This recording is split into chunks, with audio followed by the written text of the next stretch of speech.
Tumawag ang mommy niya, ibinalita lang nito na wala itong mahanap na violet na dragon fruit. Mommy, gusto ko talagang kumain nun. Pamimilit niya sa mommy niya. Maghahanap na lang ulit kami, anak. Muling nagpaalam ang mommy niya. Tama-tama naman na may mga katok mula sa pintuan. Yes, manang. Sagaw niya. Ma'am, meron po nagpadala sa inyo ng dragon fruit. Ang cute nga po kasi kulay violet. Nasa kusina na po ito, ma'am. Narinig niyang sagot ni Manang Lila. Kaagad siyang nabuhay nang marinig ito. Parang gusto niya na kaagad bumaba para tikman ito. Nagmadali siya lumapit sa pintuan para pagbuksan ito. Nang mabuksan ay bumungad sa kanyang harapan si Manang Lila. Manang Lila, sino po nagpadala? Si mommy po ba? Tanong niya kaagad rito. Mukhang wala yatang nakalagay na pangalan dun, ma'am. Baka nga pong mommy niyo ang nagpadala noon. Sagot ni Manang Lila. Naalala mo na? Untag ni Dustin sa kanya. Oo, naalala niya iyon. Ako ang nagpadala sa'yo ng violet dragon fruit. Muli ay sabi ni Dustin. Wala sa isip niyang si Dustin pala ang nagpadala noon sa kanya. Ang buo niyang akala ang mommy niya ang nagpadala noon sa kanya. Ikaw? Wala sa sariling sambit niya. Yes, ako. Sagot naman ni Dustin. Naalala mo rin ba noong araw na manganganak ka na? Bigla niyang naalala ang araw na ipanganganak niya na si baby Daryl. Manang Lila, manganganak na huyata ako. Sabi ni Irish kay Manang Lila habang namimilipit sa sakit at hawak ang sariling bewang. Naku ma'am, mukhang wala pa naman dito yung family driver natin. Tamang-tama na nagsundo kay Danica at Daniel sa school. Nag-aalalang sabi ni Manang Lila ngunit nakangumi na siya dahil sa sakit na nararamdaman niya. Bakit tamang-tama naman ang paghilab ng tiyan ko sa pagsundo ng driver sa mga bata? Inis na sabi niya. Hindi niya nakasalam ang gagawin dahil sa sakit na nararamdaman. Kumapit siya sa couch nang muling humilab ang kanyang tiyan. Manang, kailangan ko na umalis. Hindi ko na kaya. Kuha mo na lang ako ng taxi. Bilin niya dito habang nagmamadali sa paglalakad palabas ng bahay. Tamang-tama rin kasi na nasa bakasyon ang kanyang personal driver kaya walang ibang driver na pwedeng mag-drive para sa kanya. Hindi niya na rin kaya magmaneho dahil sa sunod-sunod na paghilab ng kanyang tiyan. Lumabas siya ng bahay habang namimilipit sa sakit. Tinanong pa siya ng guard ngunit hindi niya ito pinansin. Tuloy-tuloy siya sa paglalakad palabas hanggang sa makarating sa kalsada. Kahit sino na lang ikinakawayan niya para pahintuin. Mabuti na lang may huminto sa harapan niya. Isang lalaking nakahood ang lumabas sa itim na sasakyan. Hindi niya makita ang mukha nito. Wala na rin siyang oras pa na tingnan o alamin kung sino ang mabait na lalaking huminto sa kanya dahil sa sakit na nararamdaman niya sa mga oras na ito. Inilalayan siyang pumasok sa loob ng lalaki. Salamat. Please, pakadala ko sa pinakamalapit na ospital. Manganganak na ako. Nakangiwing pakiusap niya dito habang himas-himas ang kanyang balakang. Hindi man lang nagsalita ang lalaki. Binuhay lang nito ang makina at hindi niya alam kung saang ospital siya nito dadalhin. Habang namimilipit sa sakit ay mas lalo pa siyang nainis nang makita ang bagal ng usab ng mga sasakyan dahil sa traffic. Pakibalis naman oh! Sobrang sakit na! Gusto mo bang manganak ako dito sa loob ng kotse mo? Inis na inis niyang sabi rito. Dahil sa sakit ay nasagawan pa niya ito. I'm sorry miss. Sagot lang nito. Bigla siyang nagtaka sa boses nito dahil familiar sa kanya ang boses na iyon. Binaliwala niya na lang ito dahil sa sobrang sakit na nararamdaman niya. Ang gusto niya lang ngayon ay makarating kaagad sa ospital. Paliparin mo na lang kaya ito, please. Magbabayad ako kahit na magkano. Pakiusap niya dito, kahit alam niyang hindi mangyayari iyon. Kapag nasa ganitong sitwasyon ka na pala ay kahit na ano na ang masasabi mo, kahit malabong mangyari. I won't charge you now, miss. I will charge you at the right time, so prepare for that. Kaagad na kumunot ang noon niya sa sinabi nito and at the same time, bigla siyang kinabahan. So, it's you? Hindi makapaniwalang tanong niya kay Dustin. Yup, and it's time to get your payment. Napalunok siya ng tuluyan itong makalapit sa kanya. Hindi na siya nakatanggi pa ng kabigi nito ang kanyang bawang para yakapin ng mahigpit. I hope 1 year is enough for you to forgive me. Bulong nito sa kanya pagkatapos siya ditong yakapin. Kagatlabi niyang hinarap ito at napangiti na lang dahil hindi niya na mapigilan pa at hindi niya na maitatago pa ang totoong nararamdaman dahil hanggang ngayon mahal na mahal niya pa rin ang asawa at inaamin niyang miss na miss niya na ito. Ayaw niya nang magsinungaling. Napakasinungaling niya kung sasabihin pa niya dito na hindi pa sapat ang 1 taon. Sobrang na-miss niya ito kaya wala ng dahilan para magpakipot pa. 1 year is enough, hon. Ayoko nang dayain pa ang nararamdaman ko. Matagal na kitang napatawad. Isa pa, miss na miss na kita at miss na miss ka na rin ng mga anak natin. Siya na ang gumawa ng first move para halikan ito sa labi. Narinig niya ang hiyawan sa paligid. Nang musulyapan niya, ang mga ito ay napakalapad na nangiti at tila kinikilig sa kanilang dalawa. Isa pang kiss! Sigaw ng mga tao sa paligid. Kinabig kaagad siya ni Dustin sa bewang. Isa pa raw. Hirit ni Dustin. Kinuha nito mula sa kanya sa baby Daryl para kargahin. Ang laki-laki na ng baby ko. Pwede ko bang halikan ulit sa mommy? Paalam nito kay baby Daryl na akala mo'y nakakaintindi na. Ngumiti naman ito at tinuro ang muka ni Dustin. Papa? Muli naghiyawan na lahat ng biglang sambitin iyon ni baby Daryl. Napawaw naman si Irish at Dustin. Ang galing naman ng baby ko. Manghang-mangha niyang sabi habang hinahapos nito ang pisngi. Papa! Muli ay sambit ni baby Daryl. Tinatawag mo ko, baby? Don't worry, nandito na si daddy. Palagi mo nang makakasama si daddy dahil napatawad na siya ni mommy. Nakangiting sabi ni Dustin sabay tingin sa kanya. Irish POV. Daddy! Mula sa likuran ko'y narinig ko ang boses ng dalawa pa naming anak ni Dustin, si Danica at Daniel. Tumakbo kaagad ang dalawa para salubungin ng yakap ang kanilang ama. Daddy, mabuti naman po tumuwi na kayo. Umiiyak na sabi ni Daniel, maging si Danica ay umiiyak din. Huwag na kayong umiyak, nandito na si Daddy. Hindi na aalis. Hindi ko na kayo iiwan. Habang pinagmamastan ko ang tatlo na nagyayakapan, habang karga pa ni Dawson ang bunsong anak namin, ay sobrang nakakatuwa. Ang saya-saya. Naiiyak ako sa tuwa. Nakakagaan pala na loob ang pagpapatawad. Sometimes you need to breathe first and you need space first to lose your anger towards the person who gave you pain and resentment. And when the time comes na makita mo siya, you will know that everything is gone of the pain you feel that he caused. You are ready to give him another chance, and this is the time for me to give Dustin a second chance. For the kids, and of course for the feelings I still have for him. Dahil hanggang ngayon, mahal na mahal ko pa rin siya at walang nagbago roon sa nararamdaman ko. So, paano ba yan, anak? Napatawad mo na ba ulit si Dustin? Hindi ko na malayang nakalapit na pala sa akin si mommy. Habang tanaw ko ang pag-uusap ng mag-ama ko'y napapangiti ako. Yes, ma. Napatawad ko na po si Dustin. Mabuti naman, anak. Mabubuo ng muli ang pamilya mo. Ang binuo niyong pamilya at mas lalo magiging masaya mga apo ko dahil nandyan ang daddy nila. Oo, mommy. Yun po yung palaging hinihiling ni Daniel at Danica sa akin. Sino ba naman ako para hindi magpatawad? Lalo na kung pagpapatawad ko kay Dustin ay palaging hinihiling ng mga anak namin. Tama ang desisyon mo, anak. Hindi ko nga pala nasabi sa'yo. Ayaw kasi ipasabi ni Dustin. Ano po yun, ma? Hindi naman talaga umalis si Dustin. Palagi siyang nakatanaw sa inyo. Palagi nga yung nasa bahay at palaging tinatanong sa akin kung ayos ka lang ba. Ayos lang ba mga bata? Napatango ako. Alam ko na po, ma.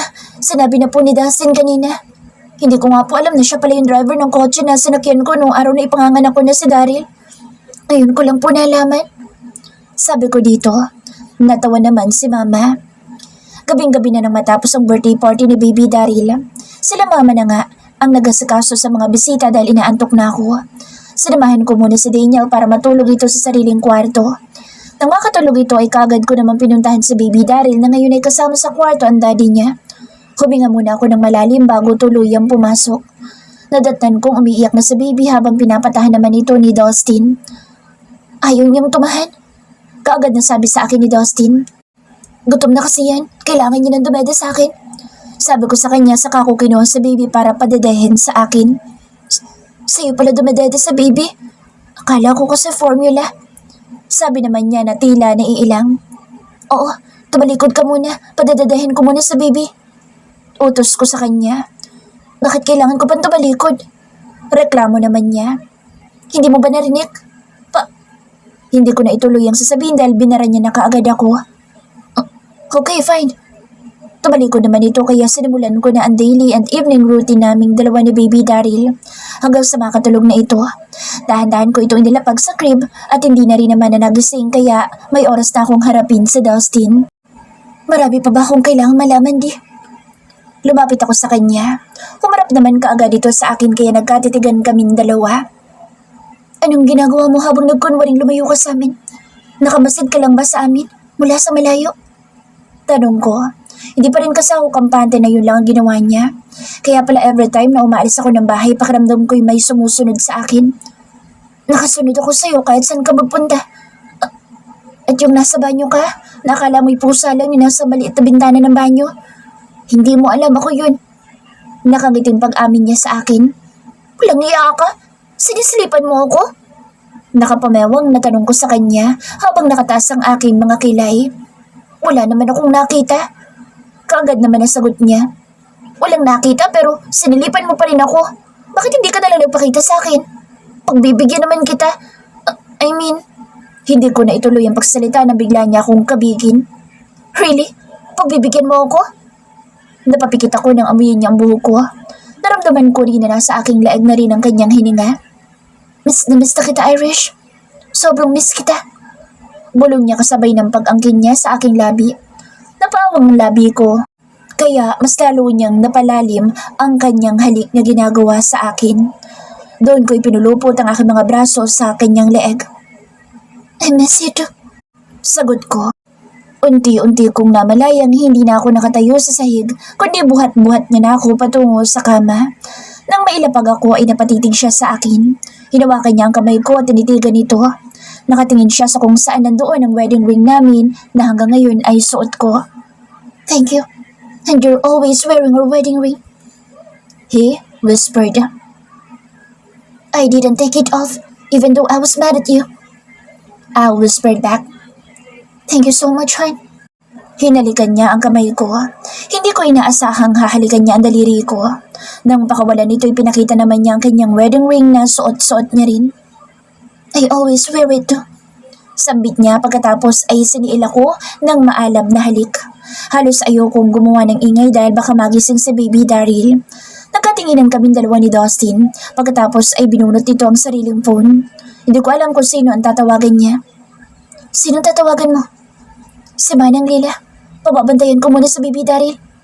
Sabay kindat nito sa akin. Ano? At paano mong nalaman yung number ni Manang Lila? Nagpalit siya ng SIM pagkatapos mong umalis dito. Nakalimutan mo na ba? Hindi nga ako umalis. Nakabantay lang ako sa inyo. Muli ay kindat nito sa akin saka tinawagan ng tuluyan si Manang Lila. Manang, pwede bang pumunta ka muna dito ngayon din sa kwarto ng Ma'am Irish mo? Bantayan mo muna sa baby. May gagawin lang kami ng mama sa pool. Narinig kong utos ni Dustin kay Manang. Sa pool? Sa ganitong oras? Gusto pa niyang tumambay sa pool? Pagkatapos nitong makausap si Manang ay kaagad siyang lumapit sa akin. Hinawakan niya kaagad ang kamay ko, tinila akong palabas. Wala pa nga si Manang. Iniwan na kaagad natin sa baby. Reklamo ko na makalayo na kami sa kwarto. Pababa na kami ng hagdanan na tinatahak namin ang labas dahil hindi ko alam kung anong trip ni Dustin.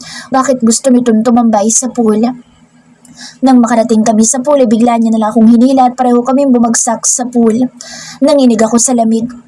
Lumiya ka talaga! Ang lamig! Sigaw ko. Para mawala ang lamig mo. Ito lang ang katapat niyan.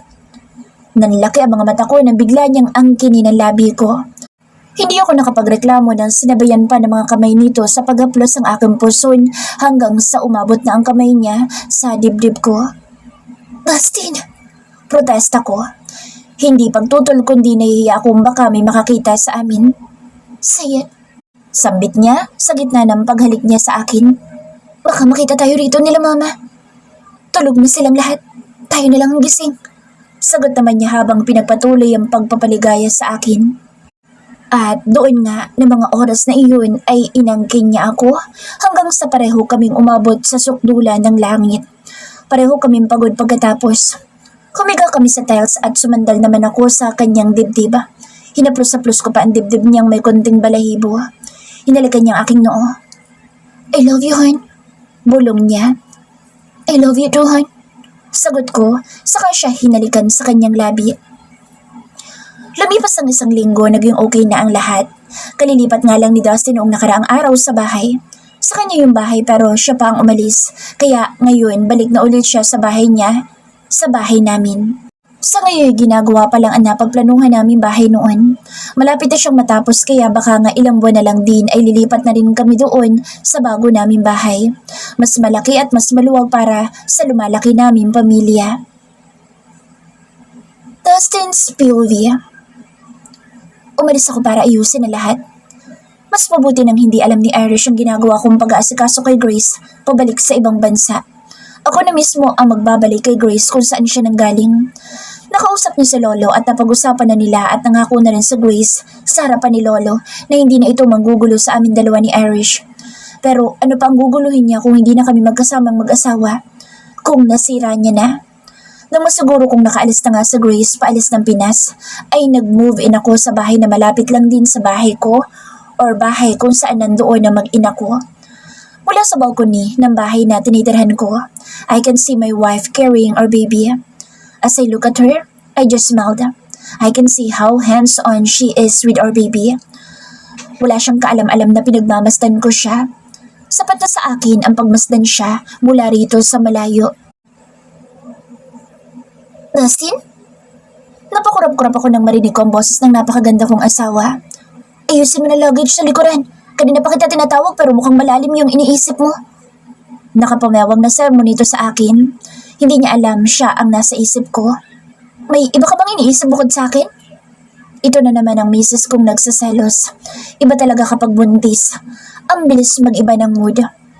Huwag ka mag-alala. Ikaw lang nasa isip ko. Sabay kabig sa bewang niya.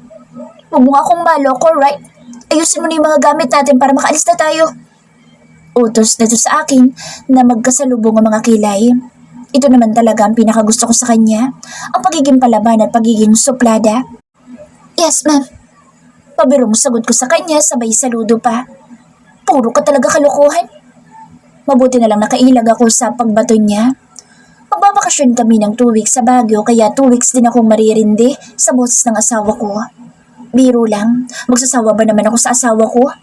Hinding-hindi iyon mangyayari. Pagkatapos ng mga nangyari, nandito kami, buo at sama-sama. Nagbunga rin ang pagtitiis ko na 1 taon para tuluyang mapatawad niya. In married couples, there are challenges, problems, and temptations. It's up to you if you can handle it all. As a man, I will admit, I was tempted but I was quickly brought back to my senses that I should claim and rule over only one woman, and that is my wife. I have learned from my mistake. Ngayon lahat ng galaw ko, nare-report ko sa asawa ko. Kahit pa sabihin niyang hindi na kailangang sabihin kung saan ako pumunta o sino ang nakasama ko. Kusa akong sinasabi iyon sa kanya dahil gusto ko, para tuluyan na talaga niyang ibalik sa akin ang tiwala niya. I want her to fully trust me. I'm Dustin Wright, the man who loved, hurt, and became even more loyal to my beautiful wife.